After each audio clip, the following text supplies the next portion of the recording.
ఇక్కడ చూడండి, do, eat, go, read, by. ఇవన్నీ ఏంటి? క్రియలు. మనం మరి క్రియలు నేర్చుకున్నామా? నేర్చుకున్నాం. గుర్తుంది కదా? మనం 5000 క్రియలు నేర్చుకున్నామండి. అందులో వెర్బ్ యొక్క మొదటి రూపం మాత్రమే వాడాల్సి ఉంటుంది. గుర్తుపెట్టుకోండి ఈ కాన్సెప్ట్ కి. ఓకే, ఒకసారి తెలుగు చూడండి. డూ అంటే చేయుట, ఈట్ తినుట, గో వెళ్ళుట, రీడ్ చదువుట, బై కొనుట. అవునా? ఇప్పుడు ఈ వెర్బ్ యొక్క మొదటి రూపం అయినటువంటి ఈ క్రియలను వాటి ముందు స్థానంలో టు అనే చేర్చండి. అంటే డూ అనే వెర్బ్ కి దాని ముందు టు చేర్చండి. అప్పుడు ఏమవుతుంది? To do. ఈట్ అనే క్రియకు దాని ముందు టు చేర్చండి. అప్పుడు ఎలా మారుతుంది? ఈట్ కాస్త టు ఈట్. అలానే గో, టు చేస్తే టు గో. రీడ్, టు చేర్చండి, టు రీడ్. బై, టు చేర్చండి, టు బై. ఇప్పుడు ఒకసారి తెలుగు చూడండి. టు డూ అంటే చేయుటకు, టు ఈట్ తినుటకు, టు గో వెళ్ళుటకు, టు రీడ్ చదువుటకు, టు బై కొనుటకు. చూసారా? కేవలం టు అనేది వెర్బ్ యొక్క మొదటి రూపం తీసుకుని వాటి ముందు చేర్చి మాట్లాడితే ఎలాంటి మార్పు వచ్చాయో ఓకే, జాగ్రత్తగా నోట్ చేసుకోండి. ఇప్పుడు ఇక్కడ చూడండి, to do, to eat, to go, to read, to by అనేవి ఏంటో, దాని తెలుగు అర్థాలు ఏంటో మనకి తెలుసు. ఇప్పుడు ఆ టు ముందర WHతో మొదలయ్యే ప్రశ్న పదాలు, మీ ఇష్టం వచ్చిన ప్రశ్న పదాలు చేర్చండి. తెలుగు అర్థం ఎలా మారుతుందో గమనించండి. ఇక్కడ నేను కొన్ని ఉదాహరణకి ఇచ్చాను, చూడండి. టు డూ అంటే చేయుటకు. టు ముందు వాట్ అనే చేర్చండి. తెలుగు అర్థం ఎలా మారిందో చూడండి. What to do. తెలుగు అర్థం ఏం చేయాలో, ఏం చేయాలో. To eat తినుటకు. వెన్ అనేది చేయించాను చూడండి. వెన్ టు ఈట్ ఎప్పుడు తినాలో. టు గో వెళ్ళుటకు. వేరనే ప్రశ్న పదం చేర్చండి టు ముందు. వేర్ టు గో ఎక్కడికి వెళ్ళాలో. టు రీడ్ చదువుటకు.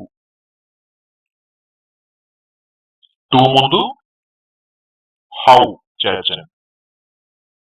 ఇప్పుడు కలిపి చెప్తే హౌ టు రీడ్ ఎలా చదవాలో. టు బై కొనుటకు. టు ముందు విచ్ వన్ చేర్చండి. అప్పుడేమైంది? విచ్ వన్ టు బై ఏది కొనాలో లేదా ఏ ఒక్కటి కొనాలో. చూసారా ఎట్లా చేంజ్ అవుతుందో? తెలుగు ప్లస్ ఇంగ్లీష్ గమనిస్తూ ఉండాలి. వాట్ టు డూ ఏం చేయాలో. వెన్ టు ఈట్ ఎప్పుడు తినాలో. వేర్ టు గో ఎక్కడికి వెళ్ళాలో. హౌ టు రీడ్ ఎలా చదవాలో. విచ్ వన్ టు బై ఏది కొనాలో అంటే ఏ ఒక్కటి కొనాలో. ఇక్కడ మీరు ఒకటే గుర్తుపెట్టుకోండి, వెర్బ్ యొక్క మొదటి రూపానికి స్టార్టింగ్ లో టూ ఉపయోగిస్తే దాని అర్థం ఎలా మారింది. ఆ టూకి ముందు WHతో మొదలయ్యే ప్రశ్న పదాలు చేర్చితే తెలుగు అర్థాలు ఎలా మారినాయి అనేది గమనించండి. ఓకే, అర్థమవుతుంది కదా. అందుకోసమే చాలా నెమ్మదిగా అందరికీ అర్థమయ్యే రీతిలో ఇలా చెబుతున్నాను, అంతేగాని మీకు బోర్ కొట్టించే ఉద్దేశం అయితే నాకు లేదు. ఓకే, ఎందుకంటే ఫస్ట్ టైం మీరు ఈ వీడియో చూస్తున్నారు కాబట్టి ఇంగ్లీష్ నేర్చుకోవడానికి క్లియర్ గా ఉండాలి అనే ఉద్దేశంతో చెబుతున్నాను, వినండి. ఓకే, నెక్స్ట్ ఇప్పుడు మనకు తెలిసిపోయింది కదా ఏం చేయాలో అంటే ఇంగ్లీష్ లో వాట్ టు డూ, ఎప్పుడు తినాలో ఇంగ్లీష్ లో వెన్ టు ఈట్, ఎక్కడికి వెళ్ళాలో ఇంగ్లీష్ లో వేర్ టు గో, ఎలా చదవాలో హౌ టు రీడ్, ఏది కొనాలో అంటే ఏ ఒక్కటి కొనాలో ఇంగ్లీష్ లో which one to buy. Okay, ఇంతవరకు బానే ఉంది కదా. ఇప్పుడు మనం కొంచెం సెంటెన్స్ ని పెంచుదాం. ఓకే, ఇక్కడ చూడండి, ఏం చేయాలో నాకు తెలుసు, ఏం చేయాలో నాకు తెలుసు. ఇప్పుడు దీన్ని ఇంగ్లీష్ లో చెప్పాలి. మరి మనకి ఇంగ్లీష్ లో వచ్చా? వచ్చు. ఏం చేయాలో అంటే ఇప్పటివరకు ఏం చెప్పాం? What to do. నాకు తెలుసు అంటే ఐ నో. తెలుగుకి ఇంగ్లీష్ రివర్స్ అని చెప్పాం కదా, కాబట్టి నాకు తెలుసు అనేదేమో ఇంగ్లీష్ లో స్టార్టింగ్ లో చెప్పాలి, ఏం చేయాలో అనేది దాని తర్వాత ఉపయోగించాలి. చూడండి, ఏం చేయాలో నాకు తెలుసు అంటే I know what to do. ఏం చేయాలో నాకు తెలుసు, I know what to do. ఎలా తినాలో నాకు తెలియదు, ఎలా తినాలో నాకు తెలియదు. ఇంగ్లీష్ లో I don't know how to eat, I don't know how to eat. ఎక్కడికి వెళ్ళాలో నాకు చెప్పు, ఎక్కడికి వెళ్ళాలో నాకు చెప్పు. ఇంగ్లీష్ లో tell me wear to go, tell me wear to go. ఎప్పుడు చదవాలో నాకు తెలీదా, ఎప్పుడు చదవాలో నాకు తెలీదా. ఇంగ్లీష్ లో don't I know when to read, don't I know when to read. ఏది కొనాలో చూడు లేదా ఏ ఒక్కటి కొనాలో చూడు. ఇంగ్లీష్ లో see which one to buy, see which one to buy. Okay, చూసారు కదా. ఇలా మీరు ఎంత పెద్ద వాక్యం అయినా సరే పెంచుకుంటూ వెళ్ళచ్చు, కానీ కాన్సెప్ట్ మాత్రం మర్చిపోకూడదు, ఆ టెక్నిక్ అనేది మర్చిపోకూడదు. సరే, మీకు ఇంకా కొంచెం సెంటెన్స్ పెంచి మాట్లాడితే ఎలా ఉంటాయి అనేది చూపిస్తాను. రెడీనా? అయితే మీరు ఇప్పుడు గుర్తుపెట్టుకోండి, ఒక వాక్యంలో టు అనేది ఒక్కసారి కంటే ఎక్కువగా కూడా రావచ్చు. అంటే ఒక సెంటెన్స్ లో టు అనేది ఒకటే ఉండదండి, రెండు ఉండొచ్చు, మూడు ఉండొచ్చు. అది మీరు ఉపయోగించే అంటే మీరు చెప్పే తెలుగు వాక్యాన్ని బట్టి ఉంటుంది. మీకు అర్థమవుతుందా? ఇక్కడ నేను అటువంటి ఉదాహరణ మీకు చూపించబోతున్నాను. ఎందుకంటే నేను ఈ టైపు మీకు చెప్పి వదిలేసాను అనుకోండి, మీతో ఎవరైనా సరే వేరొక వాక్యం మాట్లాడితే అరే మనం ఇది ప్రాక్టీస్ చేయలేదే అని మీరు అనుకోకూడదు. ఓకే, చూడండి, ఎక్కడికి వెళ్ళాలో తెలుసుకోవటం ముఖ్యం, ఎక్కడికి వెళ్ళాలో తెలుసుకోవటం ముఖ్యం. ఒక్కసారి మీరు తెలుగు గమనించండి, ఇందులో మీరు ఏదైనా కొత్తగా నేర్చుకునేది ఏదైనా ఉందా? ఏమీ లేదు. కానీ మనకి ఎక్కడ కన్ఫ్యూజ్ అవుతుంది, ఆ పదాలను మార్చేటప్పుడు, ఇంగ్లీష్ లోకి మార్చేటప్పుడు ఏది ముందు పెట్టాలి, ఏది తర్వాత పెట్టాలి. అవునా? ఒకటే గుర్తు పెట్టుకోండి, ఇక్కడ ఎక్కడికి వెళ్ళాలో తెలుసుకోవడం ముఖ్యం. ఓకే, ఇటువంటి వాక్యాలకి వాక్యం లాస్ట్ నుంచి సెకండ్ వన్ గుర్తుపెట్టుకోవాలి. తెలుసుకోవడం అని ఉంది కదా, దాన్ని ముందుగా మాట్లాడదు ఇంగ్లీష్ లో. ఆ తర్వాత ఎక్కడికి వెళ్ళాలో అనే స్టెప్ వేయాలి. లాస్ట్ లో ముఖ్యం అనేది యాడ్ చేయాలి. చూడండి, ఎక్కడికి వెళ్ళాలో తెలుసుకోవడం ముఖ్యం అంటే to know where to go is important. ఎక్కడికి వెళ్ళాలో తెలుసుకోవడం అంటే ఇంగ్లీష్ లో to no where to go. మరి తెలుగులో ముఖ్యం అన్నాం కాబట్టి ఈజ్ ఇంపార్టెంట్. ఎక్కడికి వెళ్ళాలో తెలుసుకోవడం ముఖ్యం అంటే ఇంగ్లీష్ లో to no where to go is important. ఇక్కడ ఈజ్ ఎందుకు వచ్చింది చూడండి. అసలు తెలుగు వాక్యం ఎలా ఉంది అంటే ఎక్కడికి వెళ్ళాలో తెలుసుకోవడం ముఖ్యమై ఉంటుంది అని అర్థం. కానీ అంత స్పష్టంగా అలాంటి వాక్యాలు మనం మాట్లాడడం లేదు. కానీ ఇంగ్లీష్ లో చెప్పేటప్పుడు ఖచ్చితంగా చెప్పాలి. తెలుగులో మాట్లాడినా మాట్లాడకపోయినా ఇంగ్లీష్ లో వాక్యాన్ని ఫ్రేమ్ చేసేటప్పుడు ఉంటుంది, ఉంటారు, ఉంటారు, ఉంటాము ఇలాంటివి చెప్పాలి. ఓకే, నెక్స్ట్ ఎలా చేయాలో తెలుసుకోవడం ముఖ్యం. ఎలా చేయాలో తెలుసుకోవడం ముఖ్యం. To know how to do is important. To know how to do is important. ఎందుకు తెలుసుకోవాలో అన్నది తెలుసుకోవడం ముఖ్యం. ఎందుకు తెలుసుకోవాలో అన్నది తెలుసుకోవడం ముఖ్యం. ఇంగ్లీష్ లో to know why to know is important. To know why to know is important. Okay, గమనిస్తున్నారు కదా. ఇలా మీ ఇష్టం అండి, మీకు నచ్చిన ఎంత పెద్ద వాక్యమైన ఈ టైప్ తీసుకోండి, మాట్లాడండి. అందులో కాకపోతే మనం చెబుతున్న టెక్నిక్స్ అనేది మీరు కరెక్ట్ గా అప్లై చేస్తున్నారా లేదా అనేది దృష్టిలో పెట్టుకోండి. ఓకే,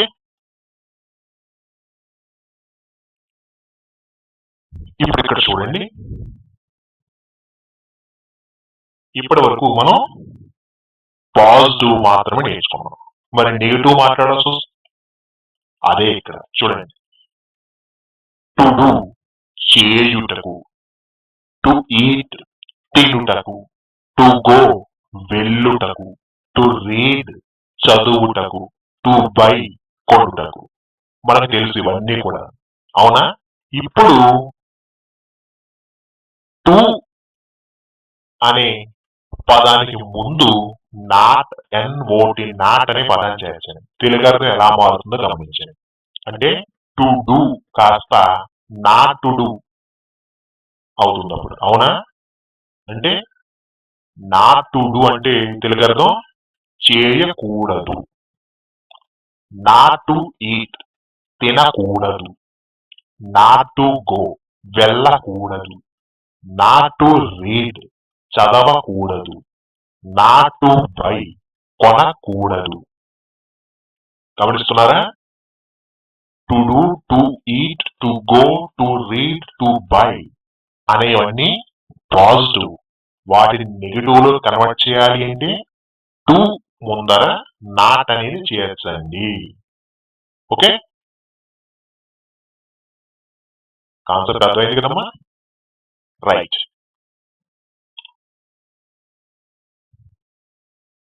చేయకూడదు ఇంగ్లీష్ లో నాట్ టు డూ.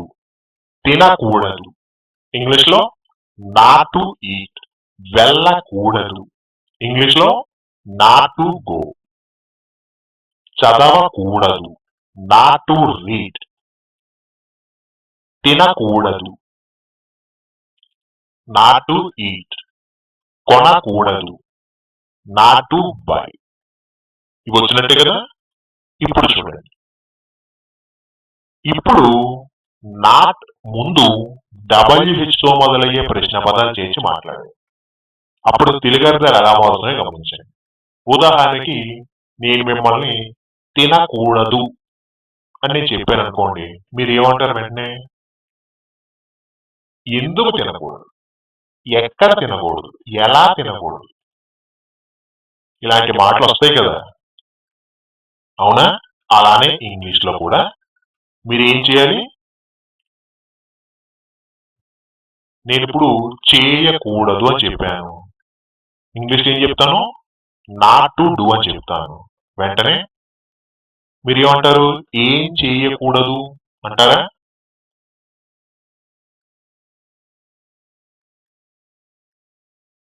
అందుకోసమే మీరు చేయాల్సింది ఏంటంటే not to do, not to eat, not to go, not to read, not to by అనే పదాల ముందు WH తో మొదలయ్యే ప్రశ్న పదాలు చేర్చండి. మీకు ఇష్టం, మీ ఇష్టం అండి, అవి ఏ ప్రశ్న పదాలైనా కావచ్చు, WH తో మొదలయ్యే ప్రశ్న పదాలు చేర్చండి. అర్థాలు ఎలా మారుతున్నాయో చూడండి. ఏం చేయకూడదు, ఇంగ్లీష్ లో వాట్ నాట్ టు డూ, ఇలా గుర్తుపెట్టుకోండి. ఓకే, ఎలా తినకూడదు, హౌ నాట్ టు ఈట్, ఎక్కడికి వెళ్ళకూడదు, వేర్ నాట్ టు గో, ఎందుకు చదవకూడదు, వై నాట్ టు రీడ్, ఎలా కొనకూడదు, హౌ నాట్ టు బై. మీకు అర్థమవుతుందా కాన్సెప్ట్?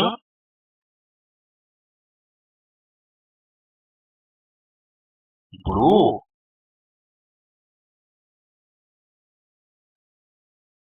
చేయకూడదు అని నేను మీకు చెప్పినప్పుడు మీరు వెంటనే ఎందుకు చేయకూడదు, ఏం చేయకూడదు, ఎలా చేయకూడదు అని ప్రశ్నిస్తాను, అవునా?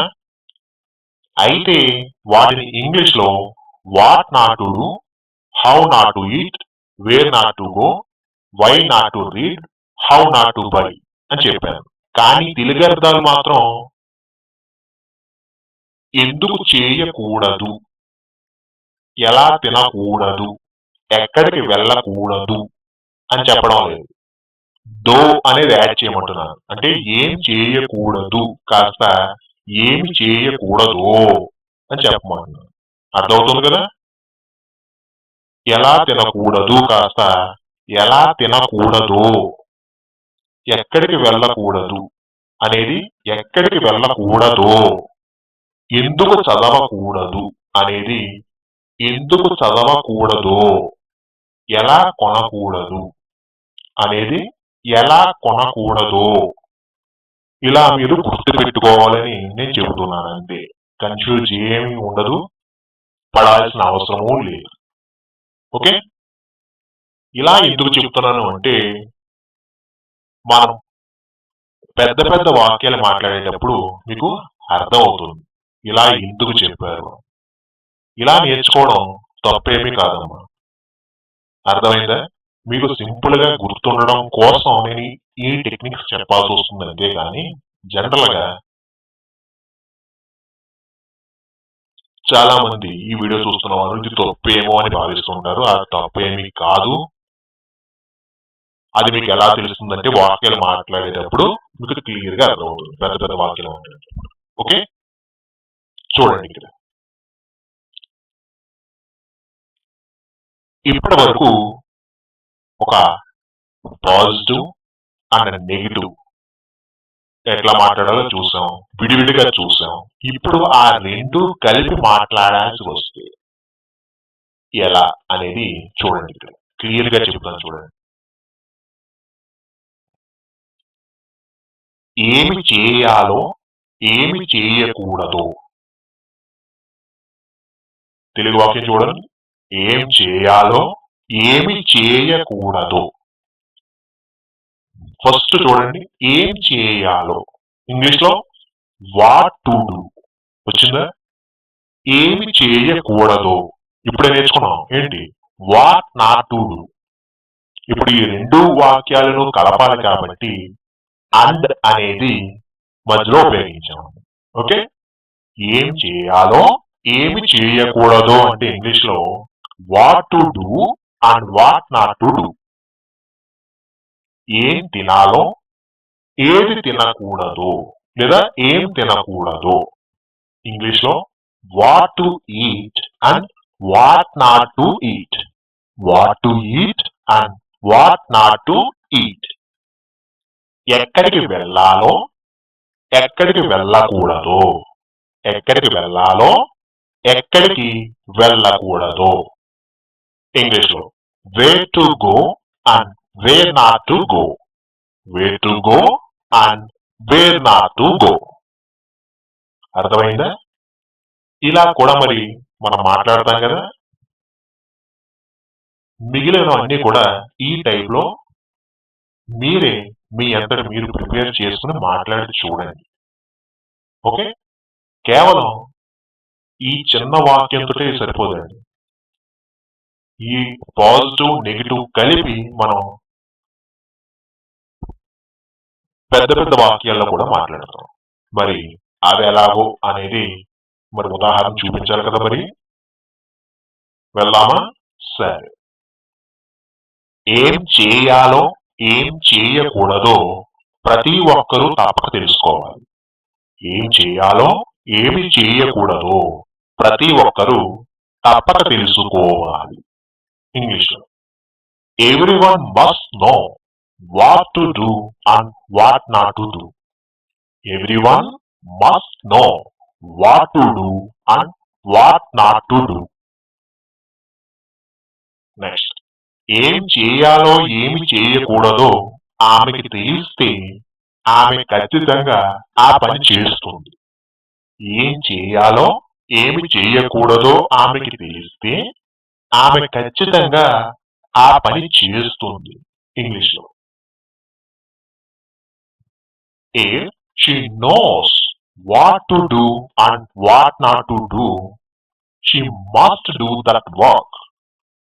If she knows what to do and what not to do, she must do that work. Next, ఏం నేర్చుకోవాలో ఏమి నేర్చుకోకూడదో కృష్ణకి తెలుసు. ఏం నేర్చుకోవాలో ఏమి నేర్చుకోకూడదో కృష్ణకి తెలుసు. English Krishna knows what to learn and what not to learn. Krishna knows what to learn and what not to learn. చూసారు కదా, ఇలా ఎన్ని వాక్యాలైనా సరే మీరు ఒక పాజిటివ్ నెగిటివ్ కలిపి ఇలా మాట్లాడవచ్చు. ఓకే, ఇప్పుడు మరొక చిన్న మోడల్ నేర్చుకోబోతున్నాం. ఓకే, అది ఎలా అంటే చూడండి. ఏం చేయాలో ఏమి చేయకూడదు. ఏం చేయాలో ఏమి చేయకూడదు ఎలా చెప్పాలి ఇంగ్లీష్ లో? ఆల్రెడీ మీరు ఇప్పుడే చూసారు. ఏంటి? What to do and what not to do. అవునా? ఆ చివరి పదం అయినటువంటి టు తర్వాత వెర్బ్ వాడుతున్నాం కదా, ఆ టు ప్లస్ వెర్బ్ అనేది తీసేయండి. అర్థమవుతుంది? ఇక్కడ డిస్ప్లే అవుతుంది, గమనించండి. ఏం చేయాలో ఏమి చేయకూడదు అంటే ఇంగ్లీష్ లో what to do and what not to do. నా తర్వాత ఉండేటువంటి ఆ రెండు పదాలు తీసేయండి. తీసేసిన అర్థంలో ఎటువంటి మార్పు ఉండదు. అర్థమవుతుందా? అదే అర్థం వస్తుంది. అంటే what to do and what not అంటే దాని అర్థం తెలుగులో ఏం చేయాలో ఏమి చేయకూడదో అనే అర్థం వస్తుందే తప్ప అర్థంలో మార్పు రాదు. చూడండి, ఏం తినాలో ఏది తినకూడదు ఇంగ్లీష్ లో what to eat and what not. What to eat and what not. ఇక మరలా వాట్ నాట్ టు ఈట్ అని చేర్చక్కర్లేదు. ఓకే, ఎక్కడికి వెళ్ళాలో ఎక్కడికి వెళ్ళకూడదు ఇంగ్లీష్ లో where to go and where not అంటే సరిపోతుంది. వేర్ నాట్ టు గో అని మరలా చెప్పక్కర్లేదు. అర్థంలో ఎటువంటి మార్పు రాదు. ఓకే, మీరేం టెన్షన్ పడక్కర్లేదు. అసలు ఇలాంటివి ఈ వాక్యాలు ఉపయోగిస్తామా మరి అని మీకు డౌట్ రావచ్చు. ఆ డౌట్ కూడా క్లియర్ చేయడానికి నేను కొన్ని వాక్యాలు మీకు ఉదాహరణగా చూపించబోతున్నాను. మరి చూద్దామా? రైట్. ఏమి తినాలో ఏమి తినకూడదో మీకు తెలుసా? ఏమి తినాలో ఏమి తినకూడదో మీకు తెలుసా? ఇంగ్లీష్ లో do you know what to eat and what not? What to eat and what not. లేదా do you know what to eat and what not to eat? ఏమి వ్రాయాలో ఏమి వ్రాయకూడదో మీకు తెలుసా? ఏమి వ్రాయాలో ఏమి వ్రాయకూడదో మీకు తెలుసా? ఇంగ్లీష్ లో do you know what to write and what not? Do you know what to write and what not? లేదా do you know what to write and what not to write? ఎక్కడికి వెళ్ళాలో ఎక్కడికి వెళ్ళకూడదో మీకు తెలీదా? ఎక్కడికి వెళ్ళాలో ఎక్కడికి వెళ్ళకూడదో మీకు తెలీదా? ఇంగ్లీష్ లో don't you know where to go and where not? Don't you know where to go and where not? లేదా don't you know where to go and where not to go? ఎలా మాట్లాడినా తప్పేమీ ఉండదు, అర్థంలో చేంజ్ అనేది ఉండదు. Okay, ఇలా ఎందుకు చెప్తున్నానంటే మనం మాట్లాడే సెంటెన్స్ అనేది చిన్నదిగా ఉండాలి, కానీ అర్థాలు మాత్రం మారకుండా అదే మీనింగ్ తో ఉండాలి. అలాంటి మాట్లాడితే మనం త్వరగా నేర్చుకోగలం. ఓకే, మీకు ఇటువంటి ఎన్నో ముందు ముందు వీడియోస్ లో మీకు ఉంటాయి. ఓకే, ఇక ఇప్పుడు ఒక తర్వాత స్టెప్ వెళ్దాం, అంటే తర్వాత మోడల్ చూద్దాం. అదేంటో తెలుసా? చూడండి. చేయాలా లేక వద్దా? అంటే చేయాలా లేక చేయకూడదా? ఇంగ్లీష్ ఎలా చెప్పాలో చూడండి. To do or not to do? తినాలా లేక వద్దా? లేదా తినాలా లేక తినకూడదా? ఇంగ్లీష్ లో to eat or not to eat? వెళ్ళాలా లేక వద్దా? లేదా వెళ్ళాలా లేక వెళ్ళకూడదా? ఇంగ్లీష్ లో to go or not to go? చదవాలా లేక వద్దా? లేదా చదవాలా లేక చదవకూడదా? ఇంగ్లీష్ లో to read or not to read? Okay, జాగ్రత్తగా గమనించండి. జస్ట్ మీరు ఆర్ అనేది యాడ్ చేస్తున్నారు అంతేనండి. ప్రీవియస్ స్లైడ్స్ లో మీరు చూసారు కదా, ఒక పాజిటివ్ నెగిటివ్ కలపడానికి అండ్ ఉపయోగించాం, ఇక్కడ ఆర్ ఉపయోగిస్తున్నాం అంతేనండి. ఓకే, మీరు సింపుల్ గా అలా గుర్తుపెట్టుకోండి, కన్ఫ్యూజన్ ఉంటే. ఓకే, ఇప్పుడు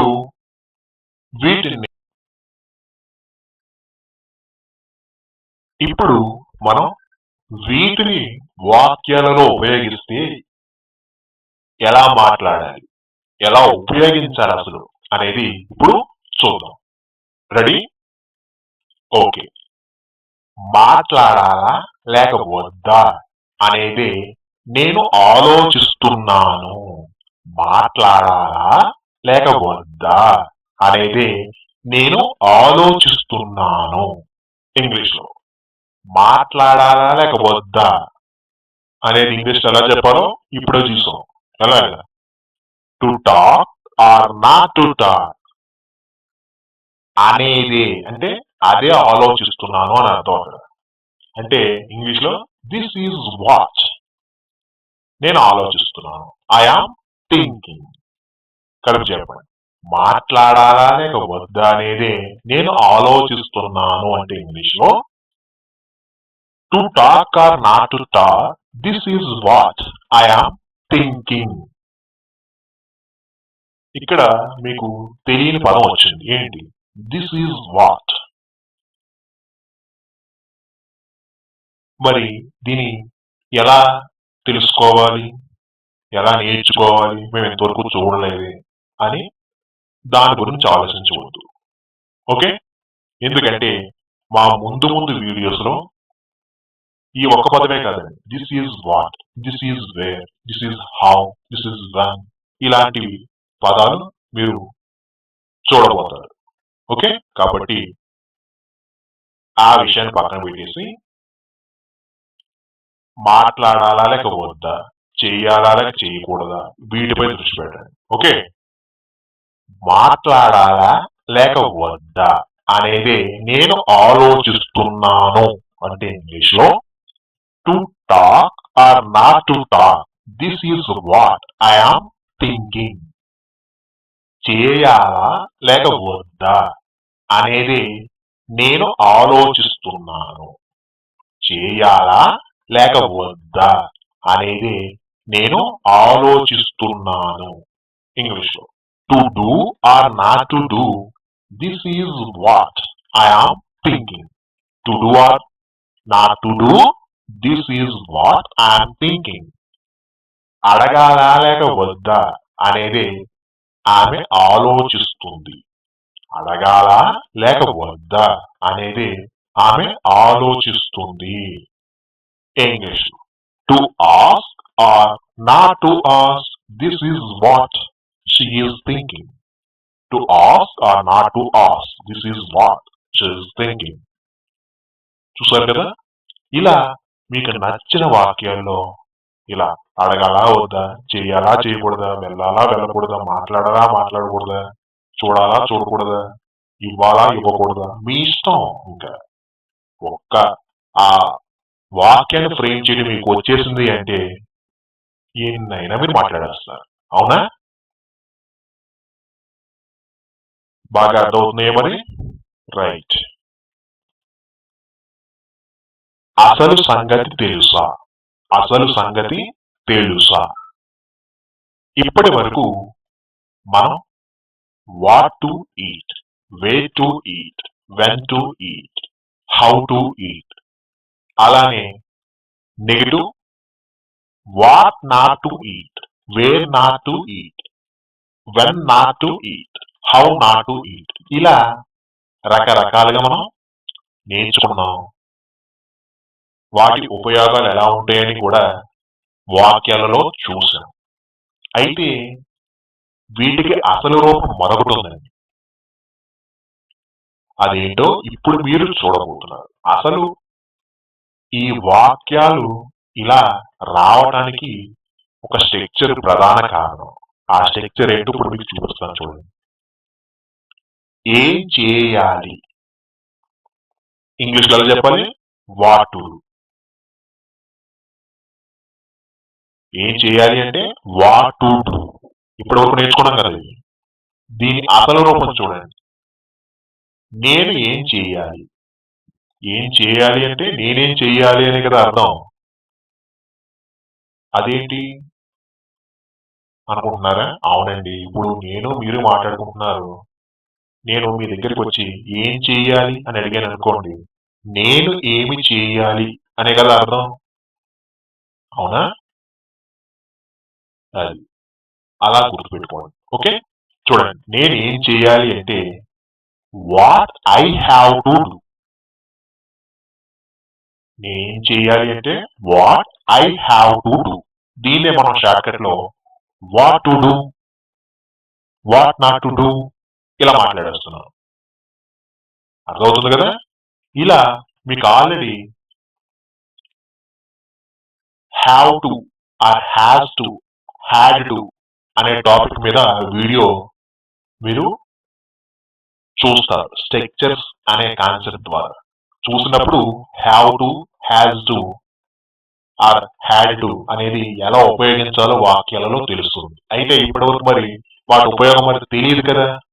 తెలియనప్పుడు ఈ విధంగా నేర్చుకోండి. What to do, what not to do, where to go, where not to go, ఇలా నేర్చుకోవాలి. ఓకే? సరే, మీకు క్లియర్ అర్థమైందండి? క్లియర్గా మీకు ఇంకా ఉదాహరణ ఇస్తే బాగుంటుందనే ఉద్దేశంతో మీకు మరొక కొన్ని ఉదాహరణలు ఇస్తాను చూడండి. నేనేం చేయాలో నాకు తెలుసు. నేనేం చేయాలో నాకు తెలుసు. ఇంగ్లీష్ లో I know what to do. I know what to do. దీని అసలు రూపం ఏంటి ఇంగ్లీష్ లో? I know what I have to do. What I have to do. మీరు ఇంగ్లీష్ లో I know what to do అన్న, I know what I have to do అన్న అర్థంలో తెలుగు అర్థంలో ఎటువంటి మార్పు రాదు. గమనించండి.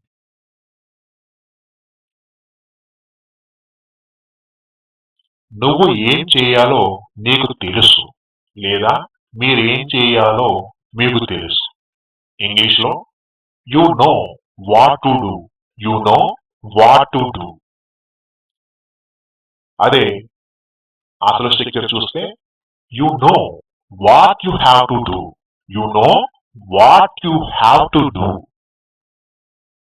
అతనేం చేయాలో అతనికి తెలుసు. అతనేం చేయాలో అతనికి తెలుసు. ఇంగ్లీష్ లో he knows what to do. He knows what to do. అసలు స్ట్రక్చర్ చూడండి. He knows what he has to do. What he has to do. Okay, చూసారు కదా? అయితే మీకు ఒక్కటే గుర్తు పెట్టుకోండి, మీరు ఇక్కడ మీకు అసలు have to, has to, had to అనే స్ట్రక్చర్స్ ఎంతవరకు మీకు తెలియదు, అవునా? అవి తెలియకముందే మీరు ఈ వీడియో చూస్తున్నారు కాబట్టి మీరు సింపుల్ గా గుర్తు పెట్టుకుని మాట్లాడే ఉద్దేశం మీకు రావాలనే ఉద్దేశంతో ఈ టైప్ వాక్యాలు మీకు చెప్పడం జరిగింది. ఓకే, ఆ తర్వాత ఇవి తప్పని కాదండో. ఆ తర్వాత have to, has to, had to గురించి తెలుసుకున్నప్పుడు ఇంకా క్లియర్గా మీకు అర్థమవుతుంది. ఓకే, ఈ వీడియో మీకు ఖచ్చితంగా నచ్చుతుందని అనుకుంటున్నాను నేను. ఒకవేళ వీడియోలో ఏదైనా మిస్టేక్ ఉంటే కామెంట్ చేయండి. Okay, right. మరొక వీడియోలో మరొక కాన్సెప్ట్ తో ముందుంటాను. Thank you.